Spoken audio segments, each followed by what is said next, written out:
10 এবং 11 এই দুই দিনই বেশি বৃষ্টি হবে। ফলে এন্টার আন্দামান নিকোবর আইল্যান্ডের বেশ কিছু জায়গায় ভারী থেকে অতি ভারী বৃষ্টি এবং আইসোলেটেড ওয়েতে দু এক জায়গায় এক্সট্রিমলি ভারী বৃষ্টি হওয়ার সম্ভাবনা থাকছে কিন্তু আন্দামান নিকোবরে 10 এবং 11। উইন্ড আজকে সন্ধে বা রাত্রের থেকে শুরু হবে 7 তারিখ, 7 এবং 8 আন্দামানে mainly thunderstorm, lightning, gusty wind 40 থেকে 50, 40 থেকে 50 কিলোমিটার। গ্র্যাজুয়ালি এটা বাড়বে। 9 তারিখে এটা গিয়ে পৌঁছবে 50 থেকে 60, গাস্টিং 70। 10 এবং 11তে এটা কিন্তু পৌঁছবে 60 থেকে 70, গাস্টিং 80 কিলোমিটার পার আওয়ার। এবং সমুদ্রের যে কন্ডিশন সেটা কিন্তু আমাদের সাউথ ইস্ট বে অফ বেঙ্গল এবং সাউথ আন্দামান সি এটা থাকবে কিন্তু 7 তারিখে মানে আজকে রাত্রের থেকে রাফ।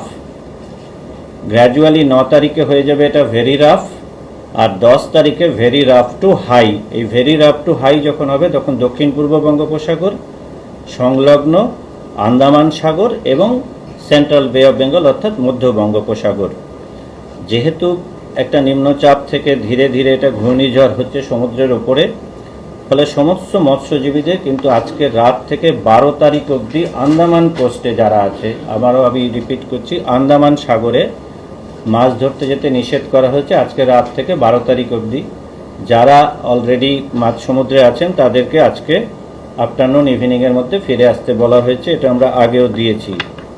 এবার যেহেতু সাউথ ইস্ট বে অফ বেঙ্গল এবং আন্দামান সি এই অনেকটা অঞ্চল জুড়ে এই সিস্টেমটা মুভ করবে ইনিশিয়ালি, ফলে কিছু অ্যাডভাইসারি আমরা দিয়েছি। তার মধ্যে প্রথম যেটা বললাম ওয়ার্নিং হিসাবে ফিশারম্যান, সেকেন্ড যেটা হচ্ছে যে ট্যুরিজম অ্যাক্টিভিটি আমরা জানি আন্দামানে খুব অ্যাক্টিভ থাকে বিভিন্ন সময়, যদিও এখন খুব পিক নয়, তাহলে তার রেগুলেশন করা, লোকাল যে ফেরি বোট চলে, যে লঞ্চগুলো চলে তার অ্যাক্টিভিটি রেগুলেট করা, এবং entire shipping activity over Andaman sea 8 থেকে 12 এই সময়ে একটু রেগুলেট করা, প্লাস অফশোর অ্যাক্টিভিটি যদি কিছু থাকে কোস্টাল এলাকায় সেগুলোকে কিন্তু কন্ট্রোল করা।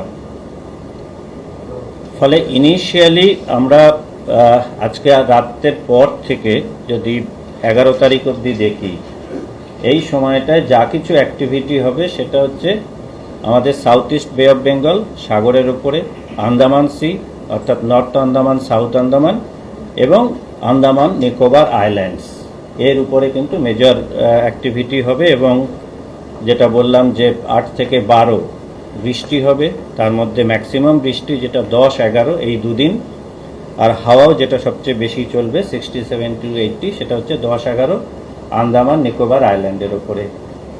আশা করা যাচ্ছে কালকে লো প্রেশার তৈরি হবে। নিম্নচাপ তৈরি হয়ে গেলে এর ফার্দার মুভমেন্ট অর্থাৎ 11-র পরে 10-11 অবধি আমরা আন্দামান সাগরে বলছি, তারপরে কোথায় যাবে, কখন ল্যান্ডফল হবে, কি হবে, তার ডিটেলস, পাথ ইত্যাদি দেব। যেটা এতদিন প্রবাবিলিটি মনে করা হচ্ছিল যে নিম্নচাপটা ঘূর্ণিঝড়ে হতে পারে, সেটা এখন না এর আগে আমরা না প্রবাবিলিটি না, গতকালও যদি বলেন আমরা বলেছি যে মুভিং নিয়ারলি নর্থওয়ার্ডস। আগে ভেরিয়েশনটা কোথায় হয়েছে বলে আগে আমরা বলেছিলাম সেন্ট্রাল বে অফ বেঙ্গলের উপরে ঘূর্ণিঝড় হবে, এখন বলছি সেন্ট্রাল বে অফ বেঙ্গল ও সংলগ্ন উত্তর আন্দামান সাগর, এইটুকুই তফাৎ হয়েছে। আজ পর্যন্ত যেটা তাতে হচ্ছে 11 তারিখ অবধি বলেছি। না 11 তারিখ অবধি আমাদের কোস্টে কোনো রকম কোনো সম্ভাবনা কিছু নেই 11 তারিখ অবধি। বরং এবার যেটা লোকালি বলি সেটা হচ্ছে গত দুদিন ধরেই আমরা বলছি, আবারও বলছি যে দিনের তাপমাত্রা কিন্তু গ্র্যাজুয়ালি বাড়া শুরু হয়েছে এবং এটা জারি থাকবে অ্যাটলিস্ট 10 তারিখ অবধি। দক্ষিণবঙ্গের সমস্ত জেলাতেই দিনের ম্যাক্সিমাম তাপমাত্রা গ্র্যাজুয়ালি বাড়বে। কলকাতায় অলরেডি দেখেছেন যে 36-এর উপর উঠে গেছে। আশা করা যায় 1-2 দিনের মধ্যে পশ্চিমের জেলাগুলোতে 40 ছুঁয়ে ফেলবে। ফলে এই মুহূর্তে যেহেতু নর্মালটা অনেকটা বেড়ে গেছে, ফলে 40 ছুঁলেও হয়তো 5 ডিগ্রির যে ক্রাইটেরিয়া সেটা ফুলফিল হবে না।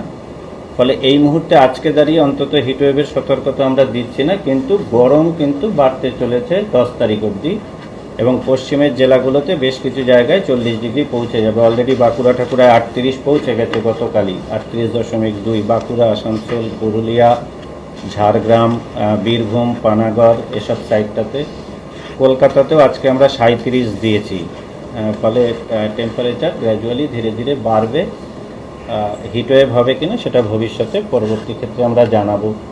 কলকাতায় কি 40 পেরোতে পারে বলে মনে হচ্ছে? মানে 40-এর চান্স এই মুহূর্তে খুব একটা নেই, কিন্তু বাড়বে। আজকে যেটা আমরা 37 বলছি, তারপরে আরো বাড়বে। আর 10-11 পর্যন্ত ঝড় বৃষ্টিরও কোনো না, আমাদের পোস্টে 10-11 অব্দি কিচ্ছু নেই। যা কিছু হবে আন্দামান সাগরে যেটা এবং আন্দামান নিকোবর আইল্যান্ডে। যেটা ফরমেশন হচ্ছে তার জন্য এখান থেকে জলীয় বাষ্প চলে যাওয়ার জন্য কি আবার ওই জ্বালানো গরমটা শুরু হচ্ছে?